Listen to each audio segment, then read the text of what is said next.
কি রান্না করছো? এই তো আজকে তেলাপিয়া মাছের ঝাল হবে, আর জন্য মাছটা ভাজা করছি। আর এই যে কচু পোড়া করে রেখেছি, এটা বাটা করব সর্ষে দিয়ে, সর্ষে আর কাঁচা লঙ্কা দিয়ে, খেতে দারুণ লাগে। আর এই বকফুল এনেছো, এই বকফুলটা ভাজা করব। বকফুলটা এখনো বাছা হয়নি।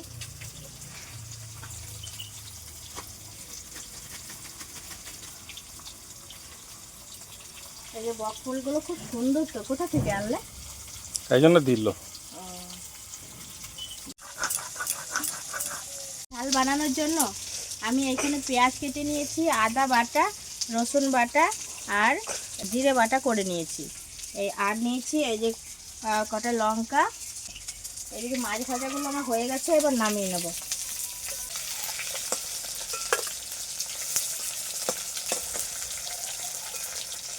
আমি প্রথমে জিরে দিয়ে দিয়েছি ফোড়নে। জিরেটা একটু নাড়াচাড়া করে নিয়ে পেঁয়াজটা দিয়ে দিচ্ছি।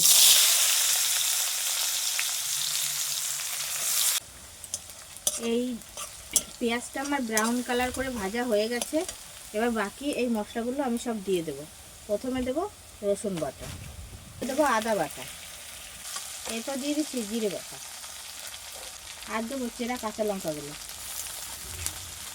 মশলাটাকে ভালোভাবে কষিয়ে নেওয়ার জন্য সামান্য একটু জল দেবো। স্বাদ মতন লবণ দিয়ে দিচ্ছি, কাশ্মীরি লঙ্কার গুঁড়ো। এবার এটাকে ভালোভাবে কষিয়ে নেবো মশলাটাকে। মশলাটা ভালোভাবে কষিয়ে নিয়েছি, এবার আমি জল দিয়ে দিচ্ছি।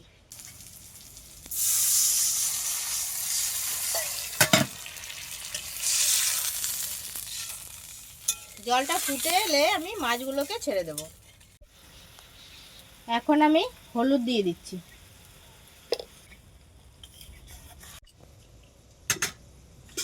ঝোলটা ভালো মতন ফুটে গেছে, এখন মাছগুলোকে আমি ছেড়ে দেব।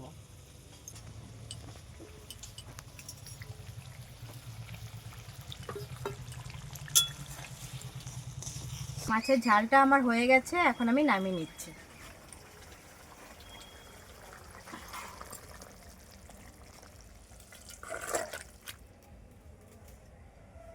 এদিকে কচু পোড়াটা আমি কেটে ভালো করে ধুয়ে নিয়েছি, এখন শিলে বেটে নিচ্ছি। বাটার জন্য দিয়ে দিলাম 2টি কাঁচা লঙ্কা আর সর্ষে।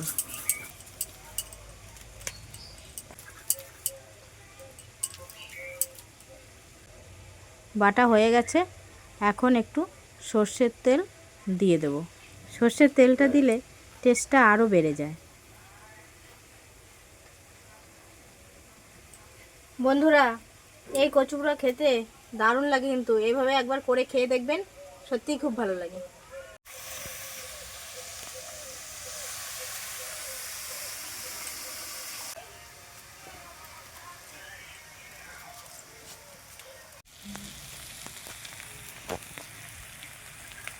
বাঁধাকপিটা হয়ে গেছে, আমি নিচ্ছি।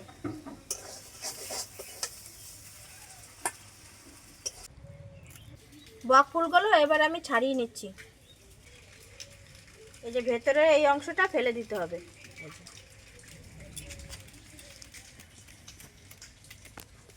আর এরকম গোটা গোটা রাখলে ভালো হয় ভাজতে। সবগুলো ফুল আমার বাছা হয়ে গেছে, এখন ধুয়ে নিয়েছি। এখানে আমি বেসন নিয়ে নিলাম, আর এই যে চাল ভিজিয়ে রেখে চালটাকে একটু শিলে বেটে নেব।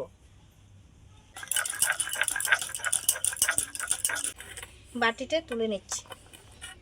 দিয়ে দেবো স্বাদ মতো লবণ, হলুদ গুঁড়ো, একটু কালো জিরে, আর দেবো একটু লাল লঙ্কার গুঁড়ি।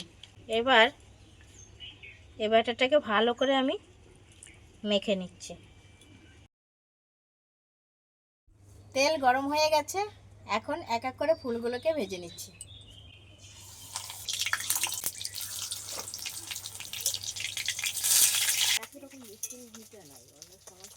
তো বন্ধুরা, আমার সব রান্না কমপ্লিট। যদি এই ভিডিওটা আপনাদের সবার ভালো লেগে থাকে, তাহলে অবশ্যই একটি লাইক, কমেন্ট আর সাবস্ক্রাইব করে দেবেন। আবার দেখা হচ্ছে পরবর্তী একটি নতুন ভিডিও নিয়ে।